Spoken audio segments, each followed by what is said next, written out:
Guys, lakbay tayo at pasok tayo dito sa MCX Expressway.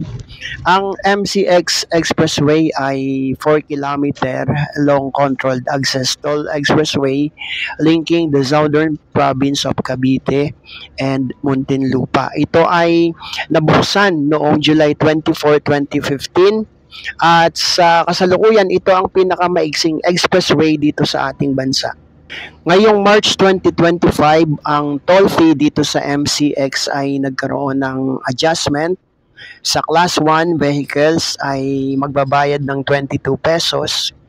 Ang Class 3 vehicles o mga large trucks, trailers ay nagbabayad sila ng 65 pesos. So yung adjustment, ito ay nagkaroon ng effect noong November 20, 2024. Ang MCX ay dumadaan sa pagitan ng New Bilibid Prison Reservation. So lakbay tayo mga ka-travel, mga kalakbay. At papasok na tayo dito sa entry ng MCX. Kapag tayo ay pumapasok ng mga toll plaza, lagi nating ina-advise, huwag tayong tututok doon sa ating sinusundan. Tayo ay mag-stop doon sa mayroong signage na stop here. Wait for the barrier to go down. Kasi minsan yung mga motorista, buntot na buntot dun sa kanilang nasa unahan, siguro hindi nila napapansin. Kaya kapag na-read yung nasa unahang sasakyan nila, yung RFID, sila ay hindi masyadong ma-read. Kasi nga, ang na-read pa yung nasa unahan nila. So, ito yung sinasabi natin. Ayan. Stop here. Next vehicle, stop here.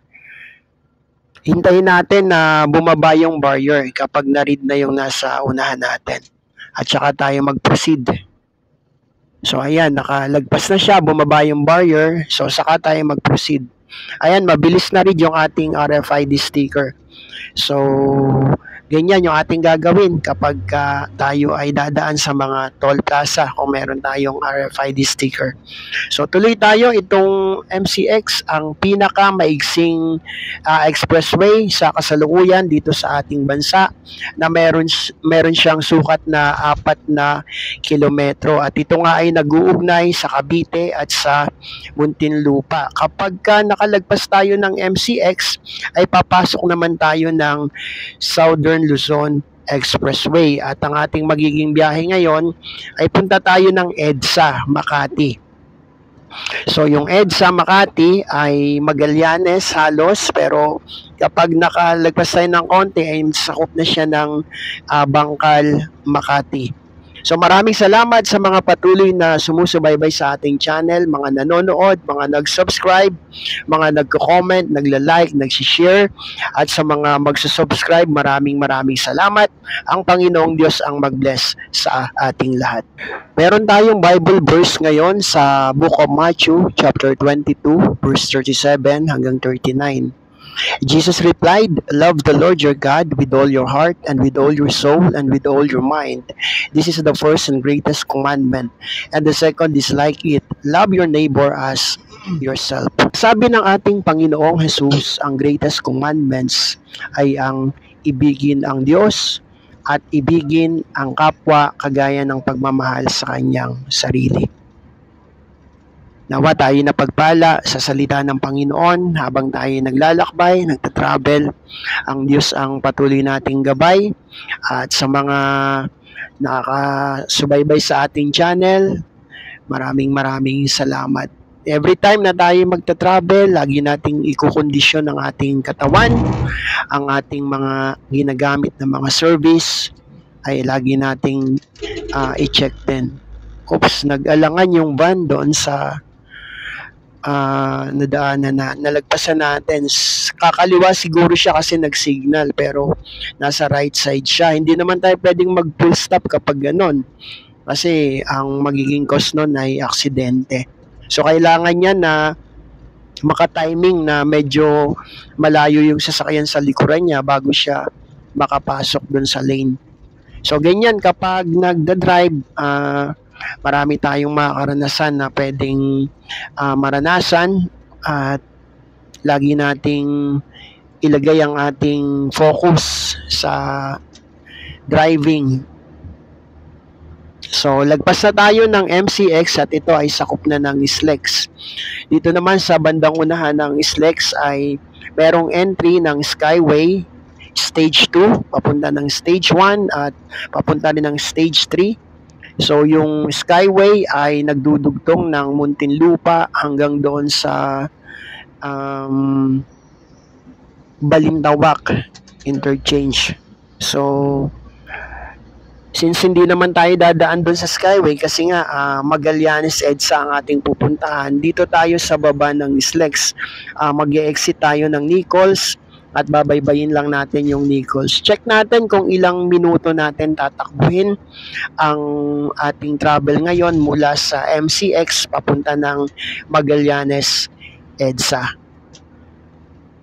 So yung part na kinalalagyan natin ngayon, maraming ginawang widening dito kasi nga ay nilagyan ng entrance ang Skyway. So ito yung karugtong ng Stage 2 project na ginawa ng Skyway Management. Maganda yung daan dyan. Kapag galing ng south, papunta ng north, ilang minuto na lang ang babagtasin at nandoon na sa Balintawak. Pero kapag dumaan pa ng EDSA ay siguradong oras yung gugugulin. So yan yung Skyway sa ating kanan. At hindi nga tayo dadaan dyan ngayon kasi sa Nichols tayo mag-exit. So iba yung bayad sa Nichols at syempre iba ang bayad dun sa Skyway. Ang Skyway kapag kayo ay sa Stage 1 lang mag-exit, sakop ng Buendia, ang Makati, Magallanes, ang pagkakaalam ko ay nasa 164 ang singil doon. At yun ay nire-read kapag dumaan kayo doon sa Toll Plaza. Doon na rin yung singil niya. Pero doon sa exit ng NAIA, may additional na bayad doon. So, nasa taas na tayo ng Alabang at sa baba nito ay Barangay Alabang, Muntinlupa. At sa ating namang kaliwa, sa ating kanan, yan pa rin yung Skyway. So, tuloy tayo mga kalakbay. Nandito na tayo sa Muntinlupa, Alabang. At ang exit nitong SLEX na madadaanan natin galing na dito ay susunod na exit ang Sukat exit, tapos susunod yung Bikutan, tapos susunod yung C5. Iba yung exit ng C5 gawing kanan at ang exit ng Nichols ay diretso lang dito sa street na to.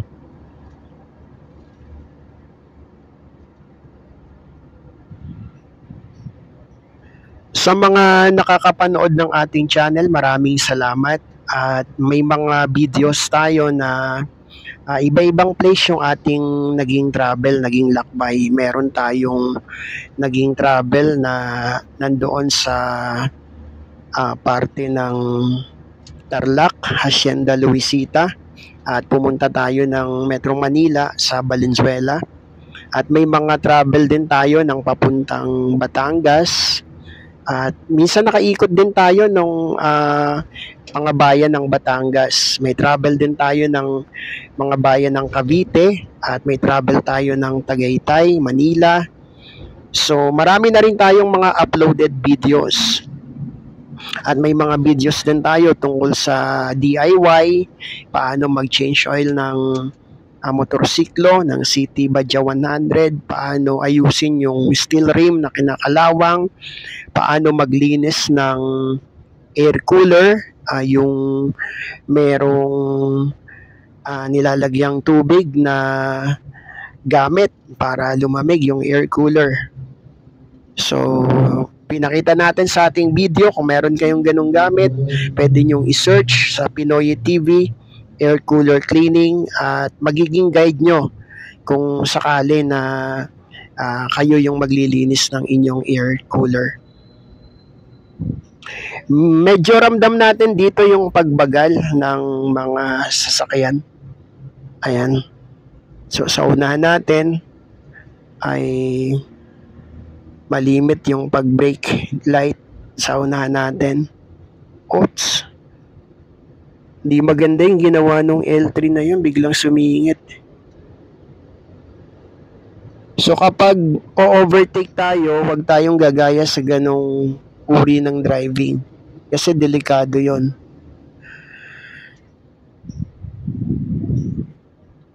Pero kung sakali na may sisingit sa atin na ganyan, pagbigyan na lang natin.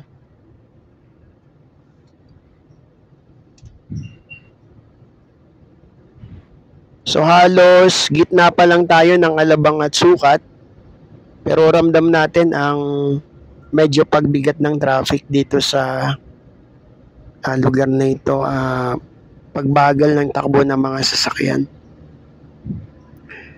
Siguro dahil to sa exit ng Sukat. Makita natin mamaya kung bakit ganito. Maraming salamat sa lahat ng mga nag-share ng ating mga videos at ng ating YouTube channel. At maraming salamat sa mga nagla-like, mga nagko-comment. Maraming salamat. At malaking tulong yan para sa ating channel.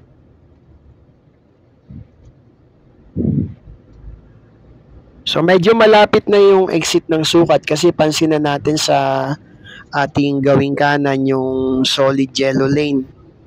So kapag ganyan ay nalalapit na yan sa exit ng anumang exit na ating madadaanan. At meron diyang, minsan may mga paalaala na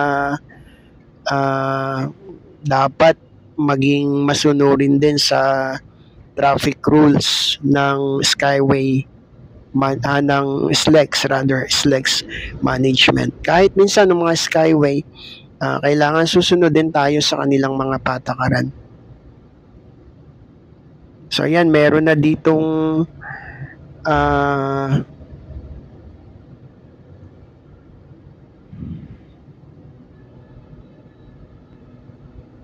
meron na ditong nakalagay dyan na yun nga yung exit ng Sukat. Tapos sa lane natin, nakalagay naman dito to Makati, to Manila.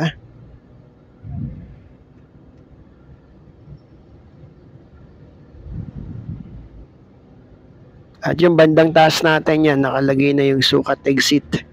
So malapit na. At alamin natin, siguro dahil nga lang dito sa volume ng mga mag-exit ng Sukat. Kasi minsan ganito yung malimit na nararanasan dito.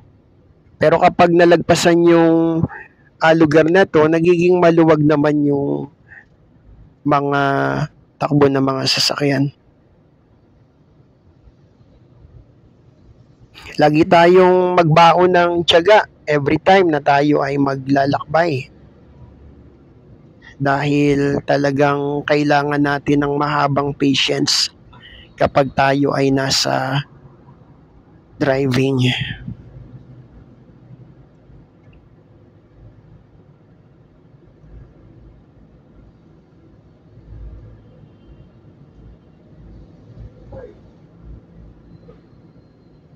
So dito talaga pansin natin ang masikip ay yung nasa gawing kanan natin. Ayan.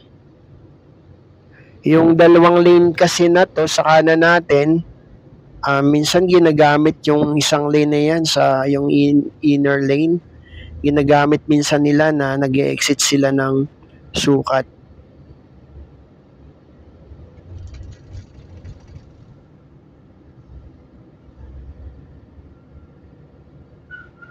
So yan na yung exit ng Sukat sa bandang unahan.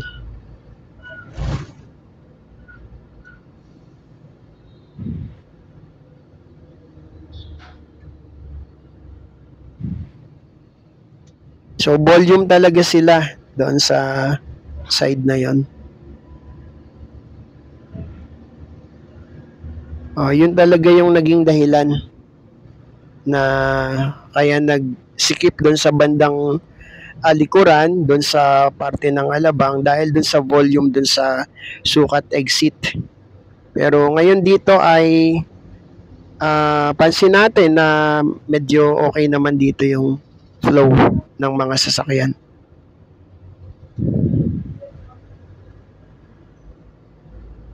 Ang susunod na exit dito ay exit ng Bikutan.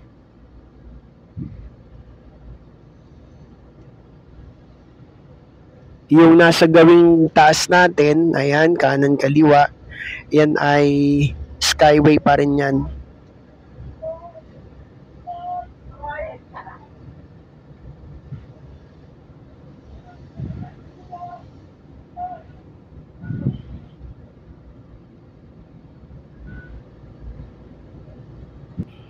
Time check tayo. Mula nung pumasok tayo ng MCX ay 16 minutes na yung ating nilakbay. Pero nandito na tayo sa gitna ng sukat at ng Bikutan. So medyo malapit na yung ating destination. Dito medyo ramdam din natin na nag-full stop pa dito. So ano kayang meron naman dito?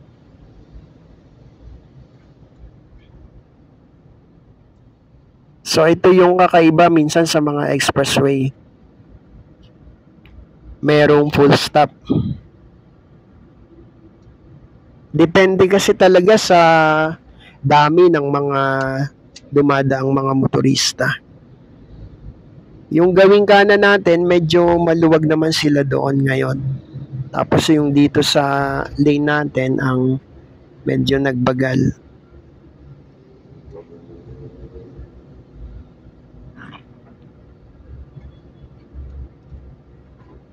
So yung sa gawing kanan natin,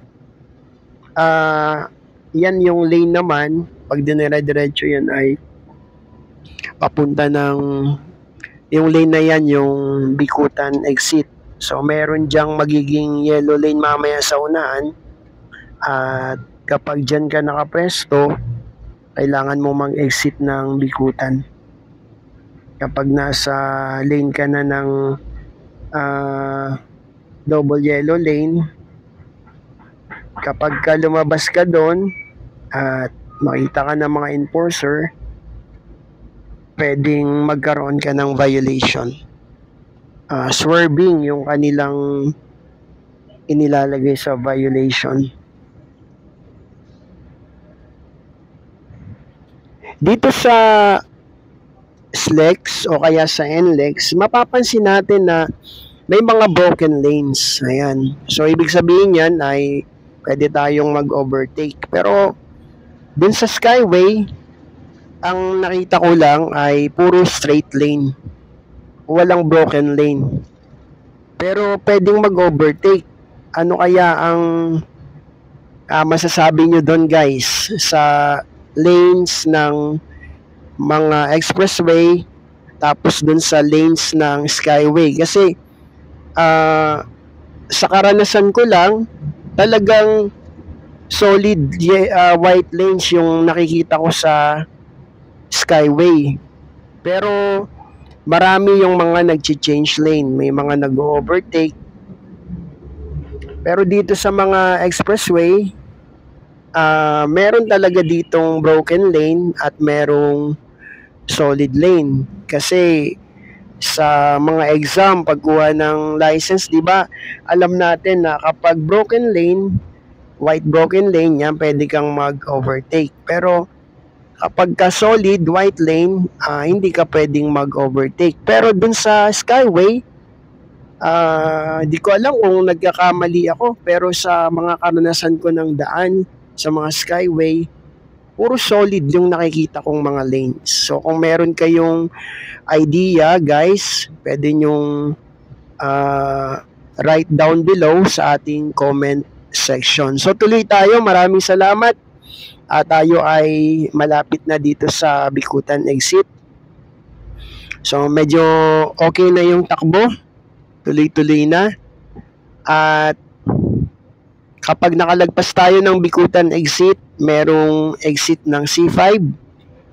Gawing kanan din yon. Pero diretso lang tayo since Nichols yung ating magiging exit at tayo ay magtutuloy-tuloy doon sa Osmeña Highway at tayo naman ay pupunta na doon sa ating destination sa EDSA Magallanes. So yan yung exit ng Bikutan. So sila naman yung nakapila ngayon.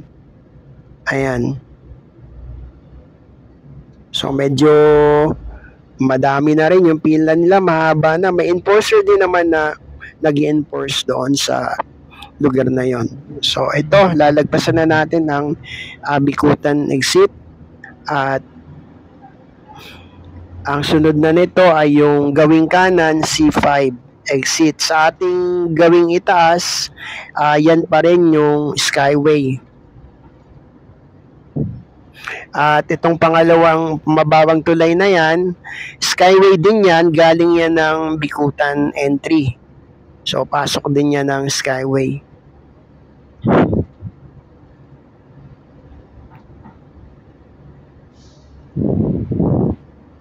...21 minutes, nandito na tayo, halos malapit na sa C5.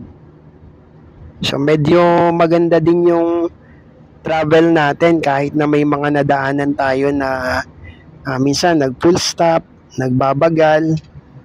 Pero kung talagang dire-diretso ay mas mabilis yung magiging biyahe sana natin.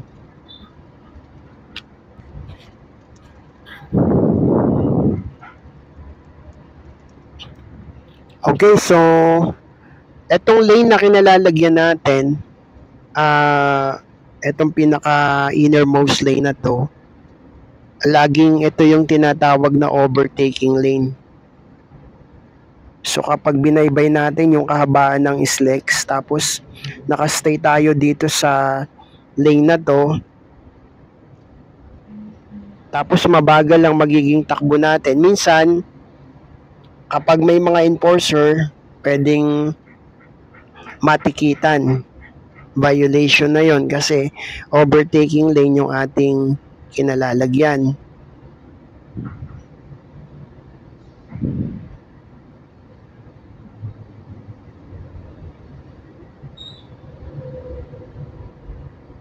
So kung tayo ay dumadaan sa ganitong mga expressway, tapos ang takbo natin ay tama lang, dapat nandun tayo sa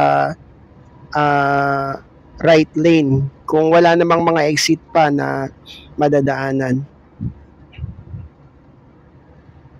So yan, yung paakyat na yan, C5 exit.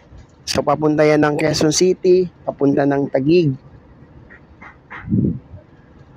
At itong diretso na to ang Nichols.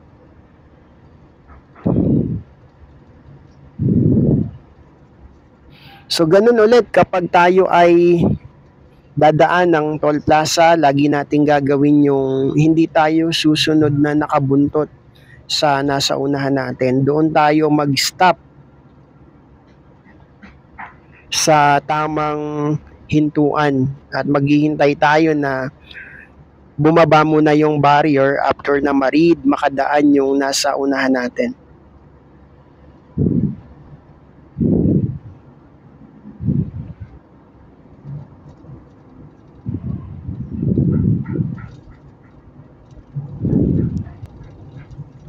So dito sa Nichols, pwede tayong dito dumaan sa gawing kaliwa na to. Pwede din doon sa gawing kanan na yon. Pero dito may daan din naman dito. Kaya lang kapag gabi na ay kino-close to kapag konti na lang yung mga sasakyan na dumadaan. Pero kapag araw at maraming dumadaan, naka-open talaga to. Pero kung halimbawa ay doon kayo pupunta sa service road, dun sa Sales Bridge, dapat doon kayo sa right side. Kasi ito, hindi ka pwedeng kakanan dito sa kanang bahagi. Kasi may island dito. So yung mga pupunta ng Sales, ng BGC, merong service road silang dadaanan, doon sila sa gawing kanan. Ayan, sa gawing unahan na yan, merong turning right dyan yan. So, pwedeng dumaan dyan. Ayan, yung kanto na yon. Okay, so nandito na tayo sa Osmeña Highway at napakalapit na ng ating pupuntahan. Minsan lang din ay sobra ang traffic dito, lalo na kapag nagsabay-sabay na yung mga motorista. Pero minsan naman ay maluwag din, minsan naman ay mabilis din ang flow ng traffic dito sa lugar na ito.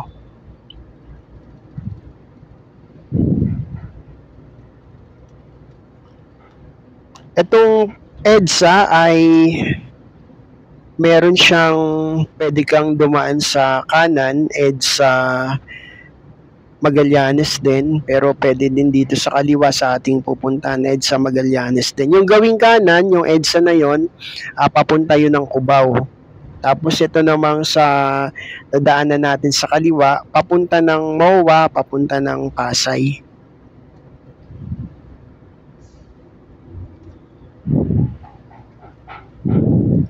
So maraming salamat ulit sa mga sumusubaybay sa ating channel, sa mga nanonood, maraming salamat. Sa mga nag-review, sa mga nagko-comment, sa mga nag-share, maraming salamat po. At sa mga nanonood na mag-subscribe po kayo at marami pa tayong mga videos na gagawin. Kung meron kayong mga comments, pwede nyo pong i-write down below sa ating comment section. At kung meron kayong mga tanong, pwede po kayong magtanong, ilagay nyo lang po dyan sa ating comment section. So, ito na at napakalapit na natin. Muli, maraming salamat sa bawat isa sa atin. Ang Panginoong Diyos ang mag-bless sa ating lahat. Muli, ito ang inyong lingkod, Pinoy TV. Sa mga susunod na videos ay magsama-sama tayong muli. So dito po ay kakaliwa tayo sa bandang unahan at kapag nakakaliwa tayo ay ito na yung EDSA Magallanes. MCX to EDSA Magallanes, 27 minutes. Ayan, maraming salamat. Pagpalain tayong lahat ng ating Panginoong Diyos. God bless us all.